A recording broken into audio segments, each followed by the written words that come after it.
चौथे अध्याय का 24वां श्लोक। ब्रह्मणार्पणम ब्रह्मवि ब्रह्मणार्पणम ब्रह्मवि ब्रह्मग्नौ ब्रह्मणाहुतम ब्रह्मयोक्तेन गंतव्यम ब्रह्मकरम समाधिना।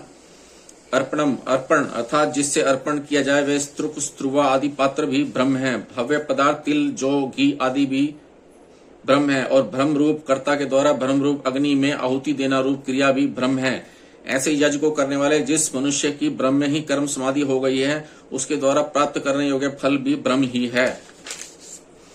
यज्ञ में आहुति मुख्य होती है, वह आहुति तब पूर्ण होती है जब वह अग्नि रूप हो जाए, अर्थात हव्य पदार्थों की अग्नि से अलग सत्ता ही न रहे।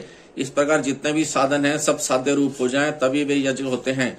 जितने भी यज्ञ हैं उनमें परमात्म तत्व का अनुभव करना भावना नहीं है परंतु वास्तविकता है। भावना तो पदार्थों की है। इस 24वें श्लोक से 30वें श्लोक तक जिन यज्ञों का वर्णन किया गया है वे सब कर्मयोग के अंतर्गत हैं। ब्रह्मणार्पणम ब्रह्म हवि जिस पात्र से अग्नि में आहुति दी जाती है उस त्रुक स्त्रुवा आदि को यहाँ अर्पणम पद से कहा गया है। अर्पते अनेन इति अर्पणम, उस अर्पण को ब्रह्म ही माने। तिल जौ घी आदि जिन पदार्थों का हवन किया जाता है उन हव्य पदार्थों को भी ब्रह्म ही माने। ब्रह्मग्नौ ब्रह्मणाहुतम, आहुति देने वाला भी ब्रह्म ही है। जिसमें आहुति दी जा रही है वह भी अग्नि भी ब्रह्म है और आहुति देना रूप क्रिया भी ब्रह्म ही है, ऐसा माने।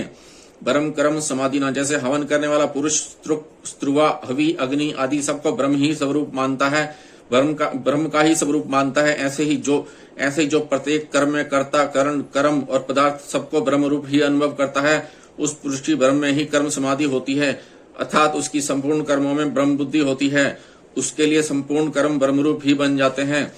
ब्रह्म के सिवाय कर्मों का अपना कोई अलग स्वरूप रहता ही नहीं। ब्रह्मैव तेन गंतव्यम, ब्रह्म में ही कर्म समाधि होने से जिसके संपूर्ण कर्म ब्रह्म रूप ही बन गए हैं उसे फल के रूप में निसंदेह ब्रह्म की ही प्राप्ति होती है। कारण है कि सब उसकी दृष्टि में ब्रह्म के सिवाय और किसी की स्वतंत्र सत्ता नहीं रहती।